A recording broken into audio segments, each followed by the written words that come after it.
आज सुने आप प्रदोष व्रत कथा। प्राचीन काल में एक गरीब पुजारी हुआ करता था। उस पुजारी की मृत्यु के बाद उसकी विधवा पत्नी अपने भरण पोषण के लिए पुत्र को साथ लेकर भिक्षा मांगती हुई शाम तक घर वापस आती थी।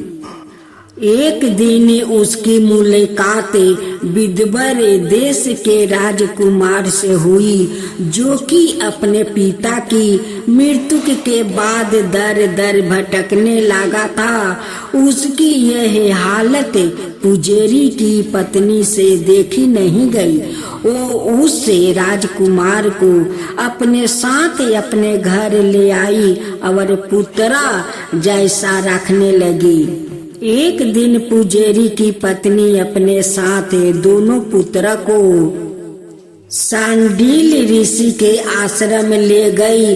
वहां उसने ऋषि से शिव जी के प्रदोष व्रत की कथा एवं विधि सुनी और घर जाकर अब वो भी प्रदोष व्रत करने लगी। एक बार दोनों बालक वन में घूम रहे थे। उनमें से पुजारी का बेटा तो घर लौट गया, परंतु राजकुमार वन में ही रह गया।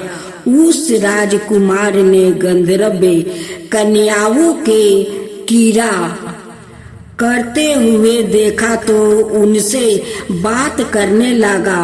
उन कन्या का नाम अंशुमती था। उस दिन वो राजकुमार घर देरी से लौटा।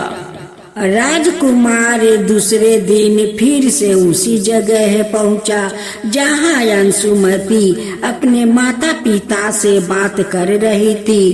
तभी अंशुमती के माता पिता ने उस राजकुमार को पहचान लिया और उससे कहा कि आप तो विदर्भ नगर के राजकुमार हो ना, आपका नाम धर्मगुप्त है।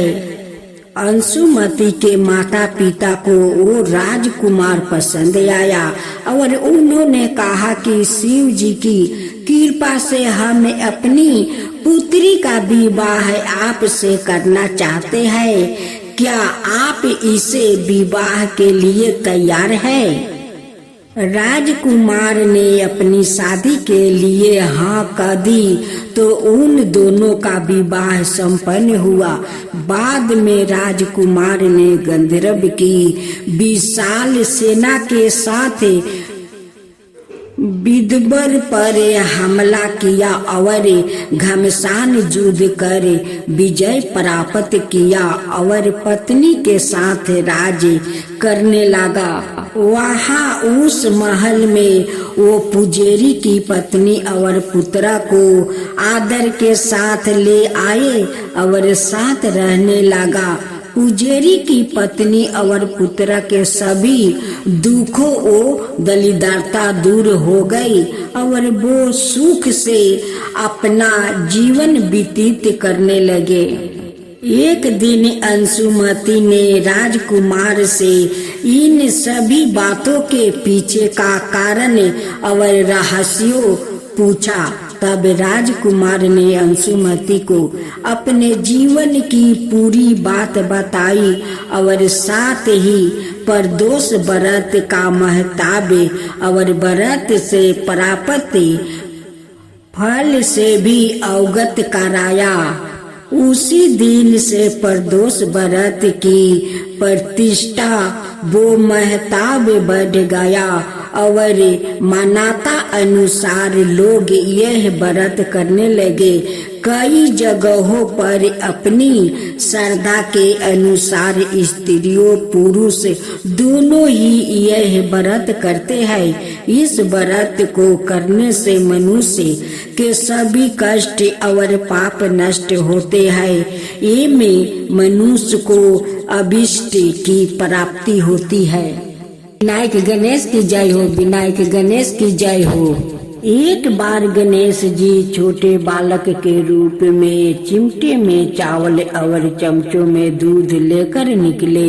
वो हर किसी से कह रहे थे कि कोई मेरी खीर बना दो, कोई मेरी खीर बना दो।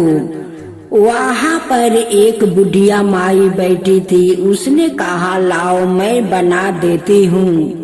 वह छोटा सा बर्तन चढ़ाने लगी तो गणेश जी ने कहा कि दादी माँ छोटी सी भगौनी मत चढ़ाओ, तुम्हारे घर में जो सबसे बड़ा बर्तन हो वही चढ़ाओ। बुढ़िया माई ने गणेश जी का मन रखने के लिए 12 बर्तन चढ़ा दिया।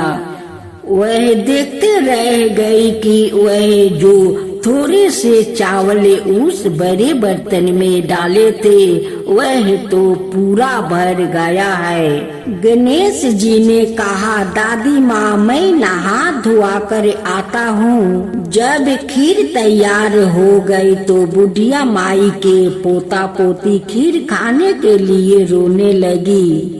बुढ़िया ने कहा गणेश जी महाराज तेरे भोग लगाना है कह कर चूल्हे में थोड़ी सी खीर डाल दी और कटोरी बाहर कर बच्चों को दे दी। बुढ़िया की पड़ोसी ने ऊपर छत पर से देख रही थी तो बुढ़िया ने सोचा यह चुंगली कर देगी, इसलिए एक कटोरी भर कर उसे भी पकड़ा दिया। बेटे की बहू ने भी चुपके से एक कटोरी खीर ले जाकर खाई और कटोरा चौकी के नीचे छुपा दिया। अभी भी गणेश जी नहाकर नहीं आए थे और बुढ़िया को भी भूख लग रही थी तो वह भी एक कटोरी में खीर डाल कर केवाड़ के पीछे बैठकर एक बार फिर कहा कि गणेश जी महाराज आपके भोग लगे। यह कह कर खाना शुरू कर दिया। तभी गणेश जी आ गए। बुढ़िया माई ने कहा आजा रे गणेश खीर खा ले, मैं तो तेरा ही इंतजार कर रही थी। तब गणेश जी ने कहा दादी माँ मैंने तो खीर पहले ही खा लिया। बुढ़िया ने कहा कब खाई? गणेश जी ने कहा जब तेरी पोते पोती ने खाई तब खाई थी, जब तेरी पड़ोसन ने खाई तब खाई थी और जब तेरी बहू ने खाई तब भी खाई थी और अब तूने खाई तो मेरा पेट पूरा ही भर गया।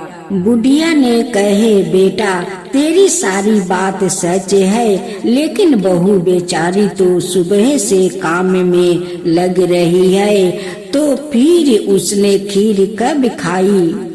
गणेश जी महाराज ने कहा चौकी के नीचे देखो जूठा कटोरा पड़ा है, तूने तो मेरा भोग तो लगाया, वह तो बिना भोग के ही खा गई। बुढ़िया ने कहा बेटा घर की बात है, घर में ही रहने दो। अब बताओ बची हुई खीर का क्या करूं? गणेश जी ने कहा नगरी को जीमा दे दो। बुढ़िया माई ने पूरी नगरी जीमा दी, फिर भी बर्तन खाली नहीं हुआ। जब राजा को यह बात पता चली तो राजा ने बुढ़िया को बुलाया और कहा क्या रे बुढ़िया, ऐसा बर्तन तेरे घर पर कहाँ से आया? ऐसा बर्तन तो राजा का महल में होना चाहिए। बुढ़िया ने कहा राजा जी इस बर्तन को आप ले लो। राजा जी ने खीर का बर्तन महल में मांग लिया। लाते ही खीर में कीड़े मकोड़े बिच्छू कंकर हो गया और दुर्गंध आने लगी। यह देख कर राजा ने बुढ़िया से कहा, बुढ़िया बर्तन आपस ले जा, जा तुझे मैंने दिया। बुढ़िया ने कहा, राजा जी आप देते तो पहले ही कभी दे देते, यह बर्तन तो मुझे मेरे गणेश जी ने दिया है। बुढ़िया ने बर्तन आपस ले आया, लाते ही सुगंधित खीर हो गई।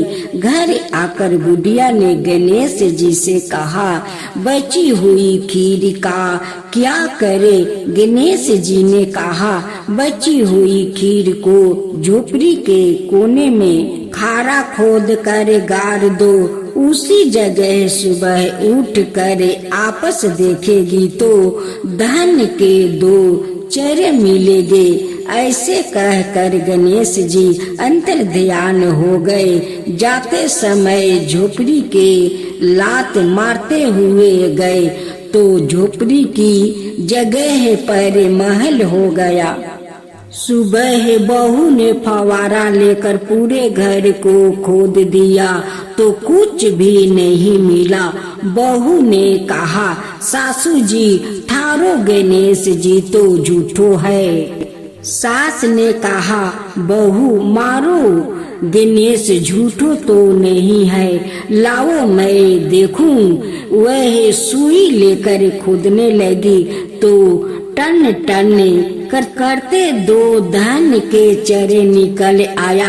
बहू ने कहा, सासू जी गणेश जी तो सच्चो ही है। सास ने कहा, गणेश जी तो भावनाओं का भूखा है।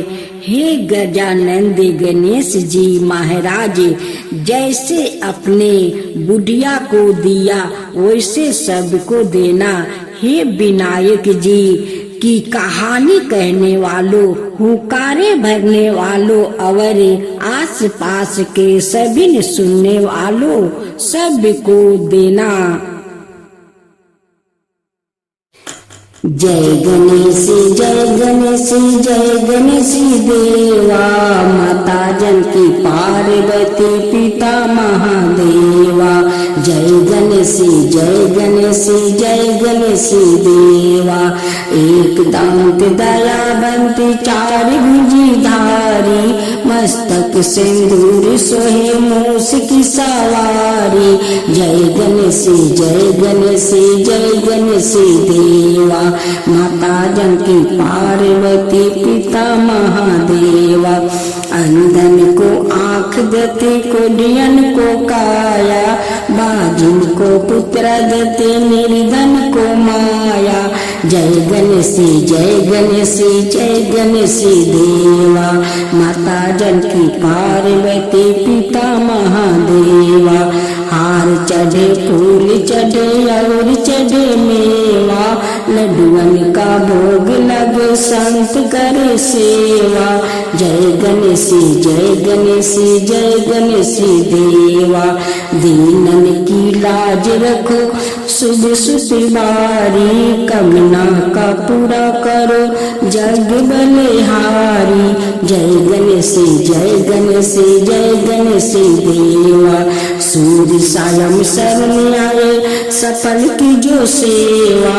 जय गणेश जय गणेश जय गणेश देवा, माता जानकी पार्वती पिता महादेवा।